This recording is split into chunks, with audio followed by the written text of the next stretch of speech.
stop me at any time and ask questions. But when you do, we do want to see your face. It's nice to actually see something besides black boxes here. So, thank you. Good morning, Dr. Crow. How are you? I didn't want to guilt you into showing your face, but it is nice to see people. Oh, it's nice to see you too. I just had a couple questions concerning the test next week. Okay. I may not be the person to ask, but go ahead. Well, do you know how many questions it will be? No. Okay, and will this lecture be included on it? Yes. Okay. We understand that they were take-home exams last year, so we were just wondering like what the format will be like this year. That's a Dr. Gonzalez question. You know, Okay. Part of the issue with last year was just that sudden change. So a lot of stuff got done that I'm not sure is going to get done again. So that's a good Dr. Gonzalez question. And she might be able to join us at the end of this lecture. So I think she's going to get here in time to go over the cases. So there may be time at the end to ask her that sort of specific question. If not, we'll Okay, just send her an perfect. email. Thank you very much. Yeah, thank you very much. You're welcome. So today I want to talk about orofacial pain. Again, this is part 2. And I want to focus on burning mouth syndrome and this other term here that you see on your slide, persistent idiopathic facial pain.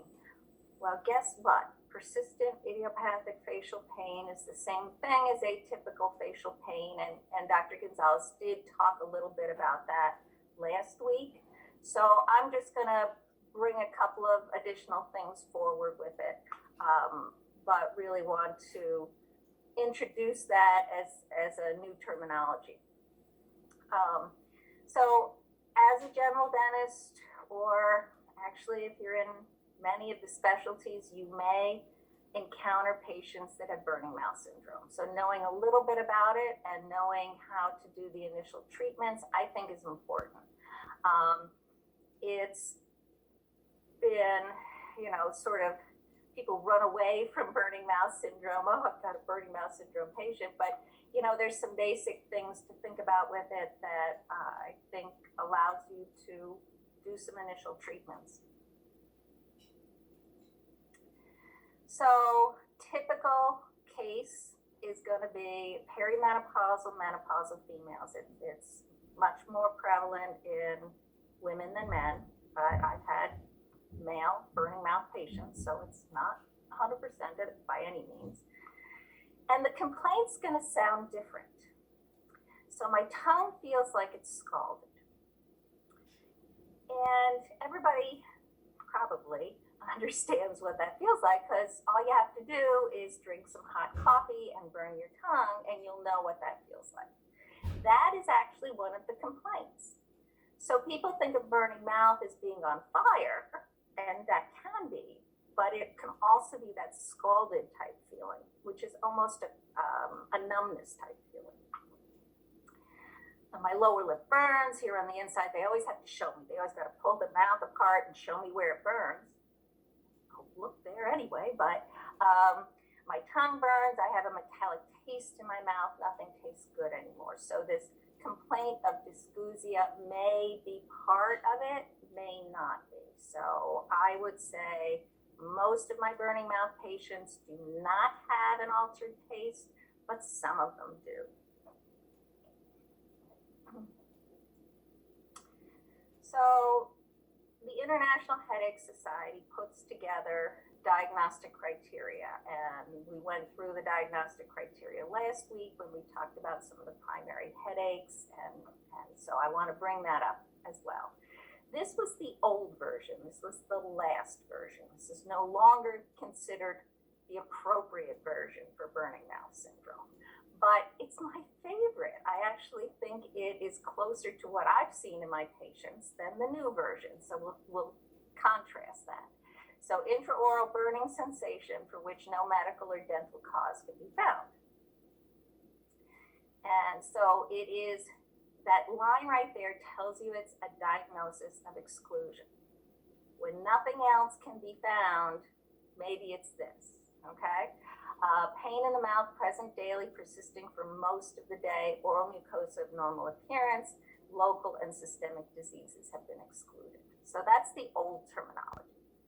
The new one is here in the third edition.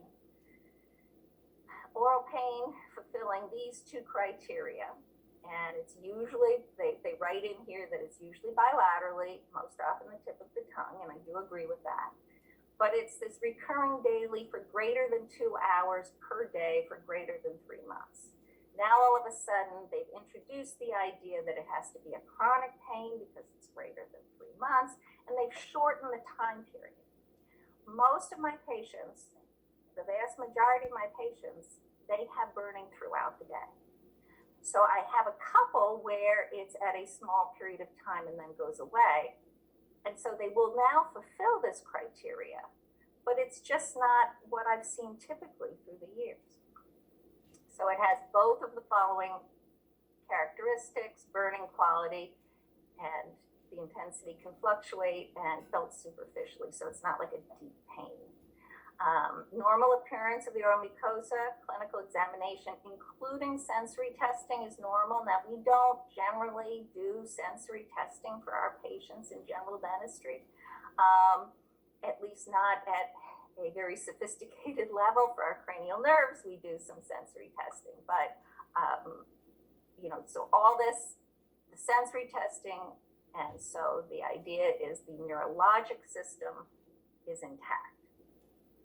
And of course, all of their diagnostic, all of their criteria always end with not better accounted for by another diagnosis. That's not a way to get out of it. I don't know. So more likely to occur in women, 3 to 7 times more likely than men.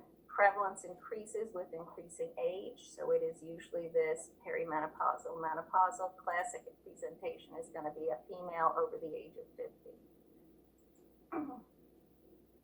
So it is a diagnosis of exclusion. What do you have to rule out? Well, there's a lot of things that can give you that burning sensation. And so I have a list here of some of the things that you want to rule out. Find out what medications they are on. So many patients are on antihypertensives. And here you have 2 right there that have been associated with a burning sensation. And the dopaminergic agents have been associated with it. Dry mouth, and in this case, a reduced salivary outflow, hyposalivation. Fungal infections, for sure. That is often the symptom that they will have is a burning. Endocrine disorders, I would highlight specifically diabetes, because diabetes is associated with neuropathic conditions, peripheral neuropathy usually, but also hypothyroidism has been included as well. We have a lot of patients that are on thyroid medication because of hypothyroidism. Nutritional deficiencies get talked about, but for the most part, that's not going to be your standard classification. Our normal diets often will have sufficient vitamins in them, and we'll talk a little bit more about this in a few slides. Allergies can cause a burning sensation. We have, often with that, it's the oral mucosa, though, doesn't look normal. So that's sort of the difference. Your fungal infection, the oral mucosa shouldn't look normal. And the definition says that it has to look normal. It has been associated with hormonal changes. That is this idea of the perimenopausal, menopausal women. When they first started trying to treat this, one of the treatments that they would do would be hormone replacement therapy. And the funny thing about that is it didn't really change the burning. So that's why I put questions here, because yes, it may be because of the demographic that it hits, but treating the hormonal issue is not generally going to help.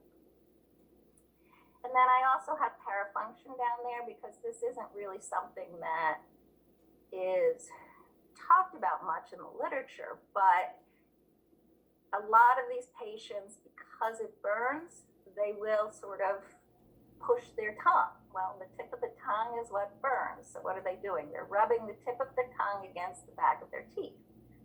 Well, over time, you do anything long enough, it may be painful. So I have that in there too, but I don't have evidence for it. And just because you're supposed to be reading the book, I wanted to make sure you realize that in box 6.2 of this chapter, it goes through local factors that could cause, and what they say here is secondary BMS, because primary is when all of these things have been ruled out. Secondary is due to something else, okay? So you have a nice little chart here. It hits a lot of the same things that I did. It has things that I didn't do, like this. I have no idea what this is. I don't think I've had anyone come in and say I've had this neurotoxin exposure. But I will highlight things like gastric reflux. So many of our patients have gastric reflux, and that has been associated as a potential for burning mouth. Some of these things in here, though, oral lesions, well, if there's a lesion, it's not going to fulfill the criteria for primary burning mouth because the oral mucosa won't look the same. And they have parafunctional habits too, but again, you just don't see it as evidence in the literature. They put in a couple more medications here, but I also want folks to think about this as in terms of a neuropathy. That's kind of where the evidence is pushing us now, is that it is more of a nerve problem. So if you have all these things that can cause symptoms of burning mouth, in this case, in the case of secondary burning mouth, what should we do? Should we screen for everything? Well, if you do, it's going to cost the earth. And remember, you can order blood tests. You can look for nutritional deficiencies, but they won't be covered by the medical insurance. So, and if the blood tests for nutritional deficiencies tend to be pretty expensive because they're not that routine. And I just highlighted here, if you're going to do a burning mouth syndrome study, you sort of have to test for these things, because if you're looking to look at a group of individuals that have primary burning mouth, you do have to test for these other things. And this one study had 161 of their participants. None of the people that they screened tested positive for nutritional deficiencies. So when would I consider testing for nutritional deficiencies? That's what we have under here in your review of systems. So consider it if they've got some underlying systemic disease that would lead to potential nutritional deficiencies. So excessive bleeding, bulimia, vomiting, celiac disease, Crohn's disease, these are all diseases that reduce absorption. And so may be possible that they are not getting their full nutritional panel there. Cardinal diabetes symptoms, if they haven't been diagnosed with diabetes. You take somebody who doesn't have cardinal diabetes system and just run an A1C on them, the insurance company may not cover. You have to have some preliminary idea that they might have diabetes, cold sensitivity and fatigue for hypothyroidism. But I would then contact the primary care physician and say, you know, our patient has burning mouth syndrome and in addition has these other issues. Would you please consider testing them for whatever it is on this list here? And that way, the primary care physician gets involved. It'll be covered by insurance, and your patient will be happy not to receive a $2,000 bill. Okay. I have to take a drink of water just like Dr. Gonzalez.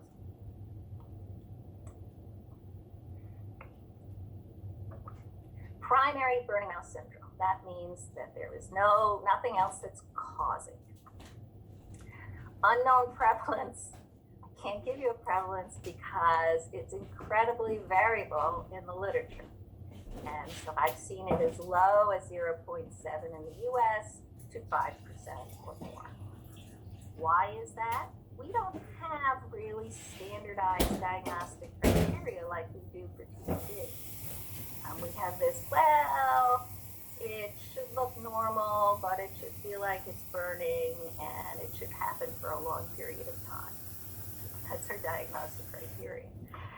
And any of the higher reports that I've seen in the literature are consistent with the population having been including both primary and secondary BMS. And I gave an example here. In Finland, they reported 15% as a prevalence, but they included oral mucosal disease and candidiasis, which are not part of primary BMS.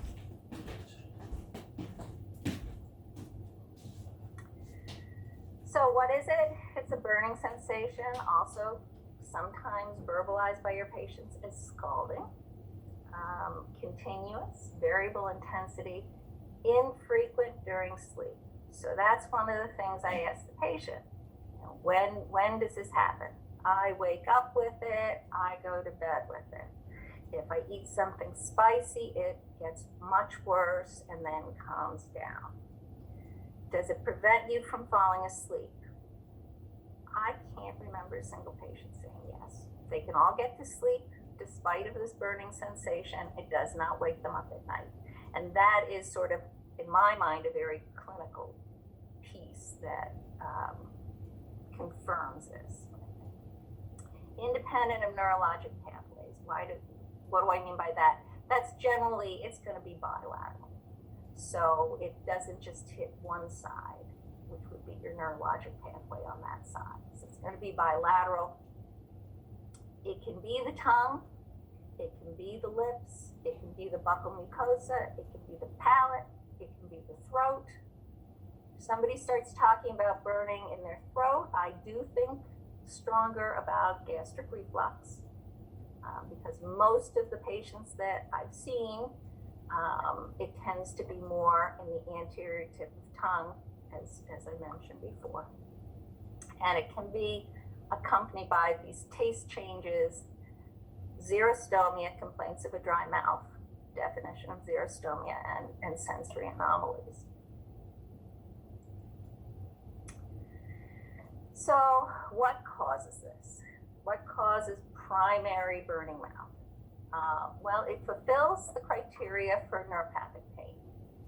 And this is a group in, I think Germany is where a lot of this started. It's the Dolores Neuralgia 4 questionnaire, something like that. It's the DN4. That will not be on the test. But it does fulfill the criteria for neuropathic pain. It is described as this burning, sometimes painful cold electric shocks, tingling, pins and needles, numbness. Occasionally I've heard itching, but not very frequently. So we think of it now as primary BMS being caused by a nerve type problem, a neuropathic pain. What evidence do we have? Well, down here, I'll skip right here, peripheral nervous system causes. They have shown some small afferent fiber atrophy, and they have shown some upregulation of the TRPV1 receptors, which is the capsaicin receptor. Capsaicin is the substance in hot peppers that make them hot. Other salivary clues, in some patients, they've had tumor necrosis factor alpha be elevated, interleukin 6, higher levels of IgA. And then they're also talking, as with any chronic pain, central sensitization decreased descending modulation. So here points to nerve, points to maybe immunologic, but none of these have been straightforward. So the small afferent fiber atrophy, that's when you do a biopsy and look for it, but that's not considered what you're supposed to do to diagnose this. And it wasn't 100% anyway. And none of these have shown a very good, they've not shown the ability to establish a cutoff that says this person has primary VMS and that person does not. The other things that have been associated with burning mouth, neuropsychiatric, depression. They do tend to have a higher level of psychosocial issues that can be diagnosed by a psychologist. I'm not just saying this because I think they might. And that's been shown repeatedly in the literature. But I would say, is this a cause or effect? And if you're talking about increased salivary cortisol, is it because they're stressed? Is their body stressed? Is it a cause or effect? Did they get depression because they have this chronic pain that nobody can treat? And people tend to think they're crazy. Or is it, or is it the fact that they're depressed leading them to have this problem in some manner? And so, we don't know, but I tend to be more of the, I'm more of the, in the camp that that these things are an effect of having chronic pain, because we see it in lots of chronic pain diagnoses, not just burning mouth. So what are the problems regarding treatments? Well, as I've been talking about, we don't have good diagnostic criteria. There is a low incidence and prevalence of this. I see a fair number of patients with it, but in your general dental practice, you might have in your career 1 or 2 people. So it's not like there's a ton of people. Much higher prevalence of folks with TMD symptoms. And the other issue is the criteria have varied, and you have this primary versus secondary potential that have mixed up some of the symptoms. The other issue we have with our treatment, we talked about the causes and the associations. The treatment regimens is a lack of randomized controlled trials. And you really have to do this as a multi-center type of an effort, because no one center is going to have enough patients to be able to do a reasonable randomized controlled trial. And there are some out there, and we're going to talk about them, but they're just not that many. And they don't have high numbers of folks in their populations. So Dr. Gonzalez and I, a number of years ago, put together a paper on burning mouth syndrome. And these are charts that are from that. I have since looked for, there's 2 others, systematic reviews that are published. The latest one is 2017. I think I have the reference in a further slide. And I haven't found anything new. So I decided not to redo all my tables, because there isn't anything out there that's newer. So alpha lipoic acid, it is a nutraceutical, they call it. You can find it in the vitamin aisle. It is not a prescription. That has been tested in a number of studies, more than what I have here. This is just a sampling of it. Some of the publications that are out there are from the same group, so there is some concern that they may have some overlap in their groups that they used. But you have a decided improvement in 26 out of 30 patients, different from placebo. Greater than 50% pain reduction in 10 out of 34 patients, which was no different than placebo. Mean reduction of 2 points, no difference from placebo. 20 points in a 100 scale, which is saying the same thing, right? No difference from placebo. So only this one group here is different from a placebo. What are the side effects? If you have diabetes, taking this nutritional supplement may actually control your blood sugar better. That sounds good, unless you're on a regimen that is expecting you to have a higher glucose, blood glucose. So in my patients that are diabetic, and that could be secondary burning mouth syndrome, in my patients that are diabetic, I will have them either, find out how often do you how often do you chart your blood glucose. Some folks are very compulsive about it and do it before every meal. If they're doing that, then I just have them be aware, and let me and their primary know if there's a problem. I've also contacted the primaries and said I want to put them on this. This is one of the side effects. Haven't had any trouble with it. The other side effect is gastric upset. Usually, just having them take the supplement with a couple of crackers can reduce that. But it doesn't really have great evidence, right? So I want to talk a little bit about this no difference from placebo. Now, placebo responses can be in the 30% range. And if you have a patient that has not been able to get any relief from anything that anyone has recommended, a 30% reduction might be really good. And so if I'm doing a study, this is not good.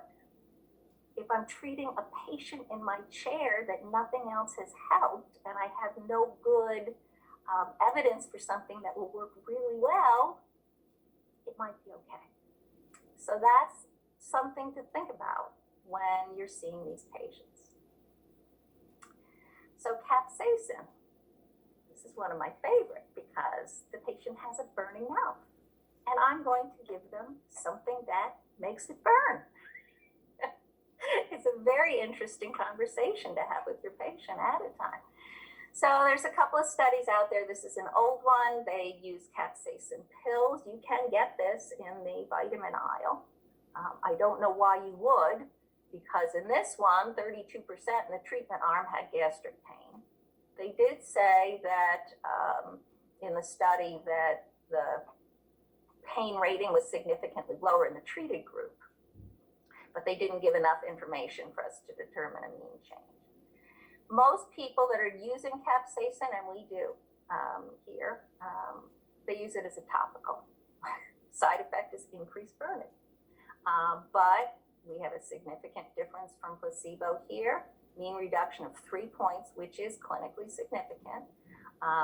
2 points is not bad, but this was no significant difference from placebo. So again, maybe it'll help, maybe it won't. Clinazepam, which is a benzodiazepine, which means it's a controlled substance. That's been around for treatments for burning mouth for a really long time. And they do make a topical lozenge that you put on your tongue and let it dissolve, and you spit out the excess. Part of the issue is if you have somebody who has a dry mouth, it can take a really long time to dissolve because it needs that saliva to dissolve. But it's, mean reduction 2 points over 2 weeks. What's the problem? What are some of the problems with this? Well, it's topical, but there will be some absorption. It is a controlled substance being used for chronic pain, which is not something that you particularly want to be doing, but it does have some evidence. Systemic clinazepam, dizziness, drowsiness, emotional difficulties there. This is a postmenopausal group of individuals, most of whom are women. And so dizziness and drowsiness in this population potentially could lead to falls, which could potentially lead to hip fractures, which have a high mortality rate. So I think you need to be careful if you want to consider. And then in addition, it has its issues of now you're on a controlled substance that actually you have to wean off. They will get a physiologic withdrawal if you try to stop this quickly. So caution with that. But mean reduction of 3 points. But the placebo group also had a good, and there was no difference between active and placebo. So I'm giving you a lot of good evidence that says we don't know what to do to treat this. Okay, gabapentin. Well, we think it's a neuropathic pain, a nerve pill, a pill used to treat pain caused from the nerves. Maybe that will be good. And it's been used with and without, in this study, with and without lipoic acid. It does come with side effects of dizziness and drowsiness. And they did find that, though, that they did odds ratio for this. And the combination did much better, possibility for improvement or resolution. So keep that in mind, too, when we're talking about treating this. We're not really talking about complete resolution. We're talking about most of these studies. What have been found in randomized controlled trials to be ineffective? Trazodone, benzodiazepine rinse, St. John's wort extract, topical urea was a new one that was in the latest systematic review, and olive oil, I like that too, virgin olive oil. They tried that, it didn't help.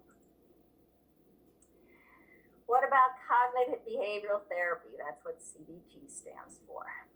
Actually, that is been shown to have benefits. It was combined as well with alpha-lipoic acid. That was beneficial in that study. So it is included in our sort of treatment regimen. I'll go over that in a few minutes. But this is something you want to talk to the patient fairly early on. You know, cognitive behavioral therapy is done by social workers, psychologists. It's so, you know, anytime you're introducing the fact that you think that your patient may need to see a psychologist to get better, they can become very defensive on that. So it is something that you want to say, you know, this is part of a potential protocol, and we may recommend you consider that if you're not getting better with our other treatments. There's publications of a tongue protector. It looked really bizarre in the publication I saw, and I don't know how you would wear it. It's kind of like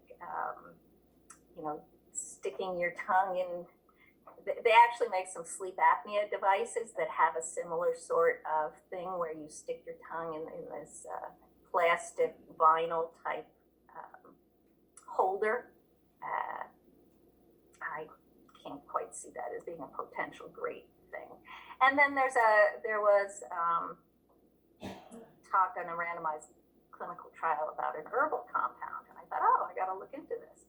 So, and these are out of these two a little bit later systematic reviews. So what is this stuff? Well, this is an herbal product with aphrodisiac benefit, and it's used for erectile dysfunction and popular in Brazil. So I don't think you can get it. Maybe you can get it on the internet, but I'm not going to start recommending this to my patients. But it's out there. It's being beneficial in a randomized controlled trial. What other treatments have been out there? Tricyclic antidepressants, and think about this again. We'll talk about them when we talk about the pharmacology lecture coming up. Tricyclic antidepressants are an old class of medication. What is good about them is that they They do modulate serotonin level, and they have been shown to be very effective, or to be effective, I shouldn't say very effective, to be effective in chronic pain. So your burning mouth syndrome patients, by the correct definition, have to be chronic pain, and so it is something to think about. What's the flip side? Tricyclic antidepressants are very xerostomic. They cause a lot of xerostomia. At low amounts, maybe not that much, but these are patients that often come with that as one of their complaints. The selective serotonin reuptake inhibitors and the other types of antidepressants, again, I'm not going to go into these drugs for this test, by the way, because we're going to spend 2 hours going over these things. So, I'm just introducing it here because you'll see it again. So you don't need to worry about that in particular. Other anticonvulsants like gabapentin have been used. Low-level laser therapy is out there as a potential treatment. And, because it's been out there, we have said to patients that that's a possibility if they don't have anything else that has been effective and they want to avoid systemic medications. The problem is we just don't have, like with all of what they're currently calling photobiomodulation, PBM, laser therapy, which is this low-level laser therapy, there are different dose regimens in almost any paper that you see, so we don't have a good dose rate evidence for it, and most of these are being used without any control groups. And you can do one of these trials as at least a single blinded trial, so I don't really know why they haven't. There is a company that does have this really neat intraoral probe that they're recommending for burning mouth syndrome, and I'd like to get my hands on it sometime and actually do a controlled trial, but I don't have that many patients. So acupuncture has also been used, and I have no problem if a patient wants to try it. I can't say that I refer people to an acupuncturist, but I encourage them to try it if they're interested in that. And then there is this prefrontal repetitive transcranial magnetic stimulation, which is out there as well. But that's really, I would say, not a low invasive procedure. So, clinical decision-making issues. No treatment to date has demonstrated an overwhelming positive response. And even positive responses are often not replicated in different things. Many of the treatments that I've gone over here carry risks, especially in this population demographic. So what you need to do is look at risk, benefit, cost. And that is something I will talk about again when we talk about our occlusal appliances. When you really don't have any one treatment that stands out more than the others, you have to look at what are the risks involved with the idea